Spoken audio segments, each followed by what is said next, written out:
Het belangrijkste nieuws van Curaçao in het Nederlands. Extra Journaal. Vers van de pers. Keith Carlo, Carnaval Curaçao 2024. Het is een mooi feest. Veel mensen komen erop. Maar u let altijd op de wijze waarop er wordt omgegaan met de rechten van de kinderen tijdens het carnaval. Correct. Hoe is het dit jaar gegaan? Nou, Oscar, met walging en verbitterd heb ik kennis genomen, heb waar kunnen nemen, buiten proportioneel politiegeweld, gedrag, tijdens een interventie onder het mom van zero tolerance beleid, waar ik overigens mee eens ben, dat zal ik ook kunnen uitleggen. Maar er moet respect zijn voor autoriteit, beginnend in huis, vader en moeder en ook op straat, geuniformeerd personeel. Ja. Dus ik ben voorstander van, maar ik zie weer dat wanneer er opgetreden wordt, dat er niet gekeken wordt naar aanwezigheid van kinderen. En dat is heel duidelijk zichtbaar in een video die ook rondgaat? In de video zien we dat heel duidelijk, dat een kind, een peuter, amper 3 jaar, schat ik in, 4 jaar, zit te kijken hoe zijn ouders, waarschijnlijk, buitengewoon disproportioneel aangepakt worden door agenten op straat. Ja. Die mandaat hebben om op te treden. Overigens hebben ze dat ook van tevoren gewaarschuwd. Dus het publiek was gewaarschuwd. Dat ze zich moeten Ja, gedragen? dat ze zich moeten gedragen en respect moeten tonen. Maar het moment van optreden zie je dat er geen aandacht is voor zo'n kind op een stoel die bijna doodgedrukt is op die stoel.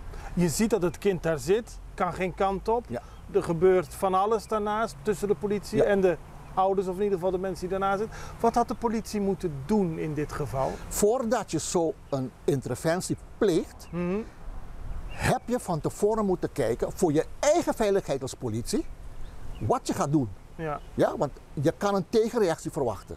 Nou, de mensen zaten daar in een hoek.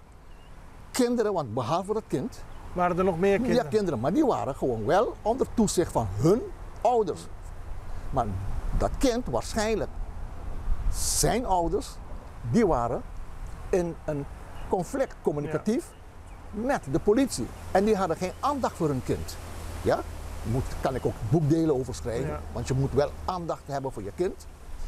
Maar de politie ook niet. Niemand zag dat daar een peuter, ja, een klein kind, een mens met rechten, midden in een conflict situatie van geweld, buitensporig geweld, van troepen van de overheid gewapend, om een conflict. En de politie had daar iets aan moeten doen voordat ze het uit de hand liep? Hadden moeten iets doen en er hadden gewoon geïnstrueerd op moeten zijn, want er wordt vaker gezegd, in deze dagen let op rechten van mensen, maar ook van kinderen op straat. Want het zijn mensen met rechten die niet altijd doorhebben en kunnen overzien wat er gebeurt. Want het kind had al lang weg moeten zijn. Maar ja, die bleef vast. Ja, maar die begrijpen het. Op het moment dat zo'n stoel bijna omvergeworpen wordt, dan gaat er iets bij zo'n kind werken. Gelukkig zie je dat zo'n intelligent kind is. En dan stapt hij van de stoel af. Maar wat zie je wat zo'n kind doet? Die blijft daar staan. Ja. Die blijft daar staan. Ja, want die weet niet wat er aan gebeurt. Die laat zijn ouders ook niet in de steek. Die zit er iets gebeuren. Dus die ervaart op dat moment een buitengewoon traumatisch gedrag. En ik roep op aan het ministerie van Justitie. Zet je mensen van slachtofferhulp in. Voor deze kinderen die dit hebben waargenomen. Zo'n kind heeft recht op crisisopvang. Heeft trauma opgelopen. En laat dit niet meer gebeuren. Instrueer jouw troepen, jouw gewapende troepen op macht. Met gewapende troepen op straat. Instrueer ze. Om ook op dit soort dingen te letten. Ga niet focussen op het conflict tussen het publiek en de politie. Want er is meer aan de hand.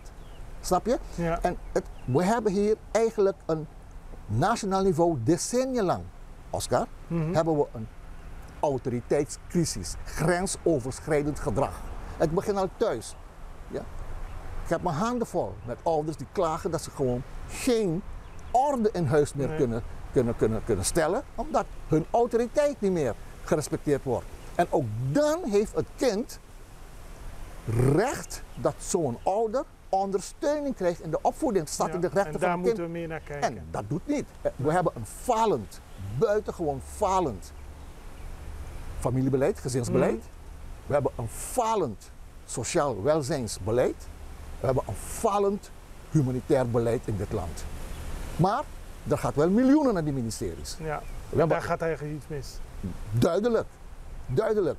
Dit is iets waar de minister van Justitie, minister van Justitie, je zal hier verantwoording voor moeten afleggen. Daar staat een kind, staat daar midden in geweld, politie, uitoefening, gewelddadig om orde te stellen. En niemand van jouw troepen, niemand daar die leiding had over die peloton, zag dat daar een kind zat. En dat is niet goed. Ik roep je publiekelijk te verantwoording om dit uit te leggen wat er hier gebeurt. Of dat jouw instructie was.